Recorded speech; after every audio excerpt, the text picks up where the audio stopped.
Have you ever wondered what the Philippines was like before the Spanish galleons first appeared on the horizon? What kind of society existed before the cross and sword forever changed its destiny? Today, we're embarking on a journey back in time, exploring the vibrant, complex world of the pre-colonial Philippines and tracing the profound transformations that occurred under Spanish rule. This isn't just a history lesson. It's the story of a nation's soul, a tale of resilience, adaptation, and the enduring spirit of the Filipino people. Let's rewind the clock, long before Ferdinand Magellan's arrival in 1521. Picture a sprawling archipelago of over 7,000 islands, not as a single unified country, but as a mosaic of independent communities known as barangays. These weren't just simple villages, they were sophisticated social units, often located along coasts and rivers, the highways of the ancient world. Each barangay was led by a datu, a chieftain who ruled not by absolute power, but through wisdom, bravery, and the respect of his people. The datu was a leader, a judge, and a protector, guiding his community through the challenges of daily life. Life in these pre-colonial barangays was structured and intricate. Society was typically divided into three classes: the nobility, or majinu, which included the datu and his family; the free men, known as timawa or maharlika, who were warriors, traders, and artisans; and the dependents, or alipin, who served the upper classes. It is crucial to understand that the concept of alipin was far from the European idea of slavery. It was a complex system of obligation and servitude, and individuals could move between these social strata. One of the most remarkable aspects of this era was the respected position of women. In many communities, women could own property, inherit leadership roles, and were central to the spiritual life of the barangay. These were the babaylans, the female shamans and spiritual leaders. They were healers, advisors, and conduits to the spirit world, performing rituals to ensure a good harvest, heal the sick, and guide the community. The babaylan was a figure of immense authority and respect, a testament to the gender-balanced nature of many pre-colonial societies. And what about culture? Forget the misconception of a primitive, isolated people. The pre-colonial Filipinos had their own unique system of writing called baybayin. This elegant script, with its distinct characters, was used to record poetry, messages, and important documents. It's a beautiful symbol of a literate and culturally rich society. Imagine love poems and stories etched onto bamboo strips and palm leaves, a tangible link to the thoughts and feelings of ancestors from centuries ago. Economically, the archipelago was a bustling hub of international trade. Its strategic location made it a crossroads for maritime commerce. Filipinos were skilled seafarers and merchants, sailing their barangay boats across the seas. Archaeological evidence shows extensive trade with China, India, Japan, and the kingdoms of Southeast Asia. Gold, pearls, and exotic jungle products were exchanged for porcelain, silk, and metals.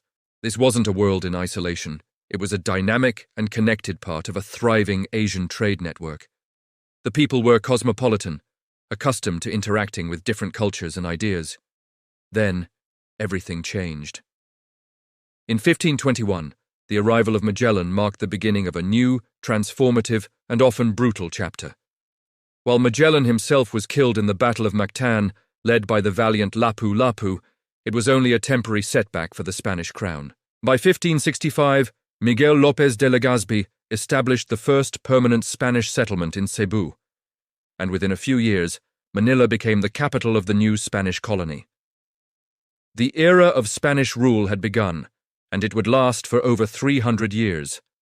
The Spanish impact was seismic, reshaping every facet of Filipino life.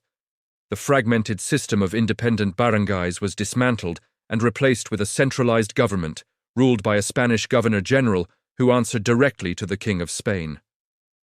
The islands, once a loose collection of communities, were unified under a single name: Las Islas Filipinas, in honor of King Philip II. This political consolidation laid the groundwork for the modern Filipino nation-state, but it came at the cost of local autonomy. Perhaps the most profound and lasting change was the introduction of Roman Catholicism. the Spanish mission was not just about conquest, it was about conversion.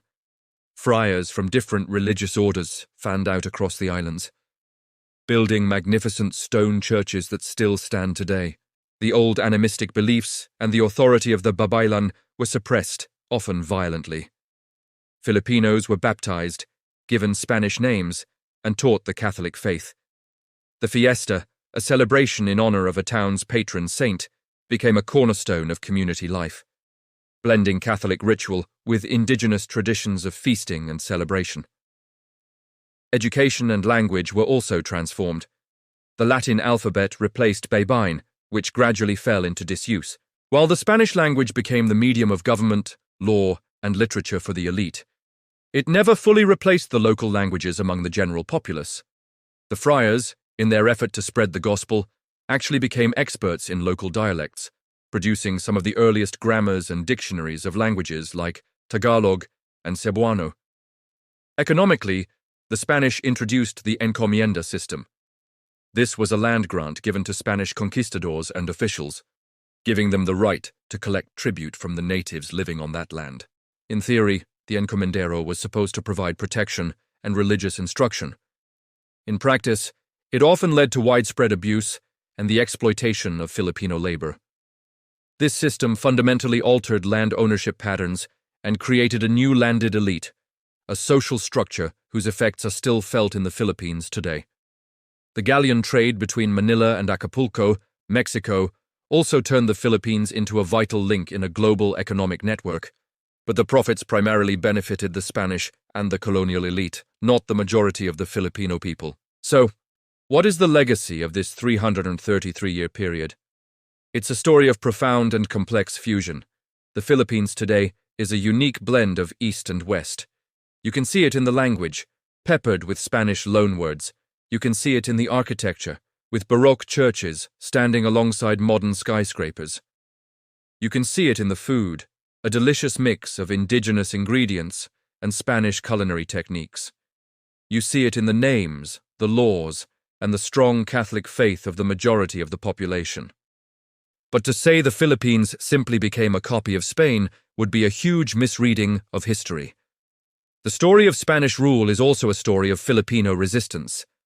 From the early revolts of leaders like Tamblot and Dagohoy to the widespread nationalist movement of the 19th century, Filipinos never passively accepted foreign domination. The very oppression and unification under Spain ironically sowed the seeds of a national consciousness. Shared grievances against a common colonizer helped forge a shared identity. This spirit of resistance culminated in the propaganda movement, led by brilliant minds like José Rizal, Marcelo H. del Pilar, and Graciano López Jaena.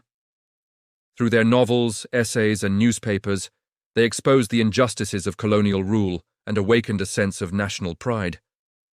Rizal's novels, Noli Me Tangere and El Filibusterismo, were particularly explosive, lighting the fuse for the Philippine Revolution of 1896. So, when we look at the Philippines today, we see a nation forged in the crucible of history. We see the echoes of the ancient barangay in the strong community ties and the spirit of bayanihan, or communal cooperation. We see the influence of Spain in the faith, the fiestas, and the family names. And most importantly, we see the enduring, resilient Filipino spirit. A spirit that absorbed foreign influences without losing its core identity. A spirit that fought for its freedom and continues to define what it means to be Filipino. From the wisdom of the Datus to the courage of the revolutionaries, the story of the Philippines is a powerful testament to a culture that has been shaped by the world, but has always remained uniquely itself. Thank you so much for joining me on this journey through Philippine history. If you found this story fascinating, please hit that like button, share it with your friends, and subscribe for more deep dives into the cultures that shape our world. Let me know in the comments what part of this history resonated with you the most. Until next time, take care.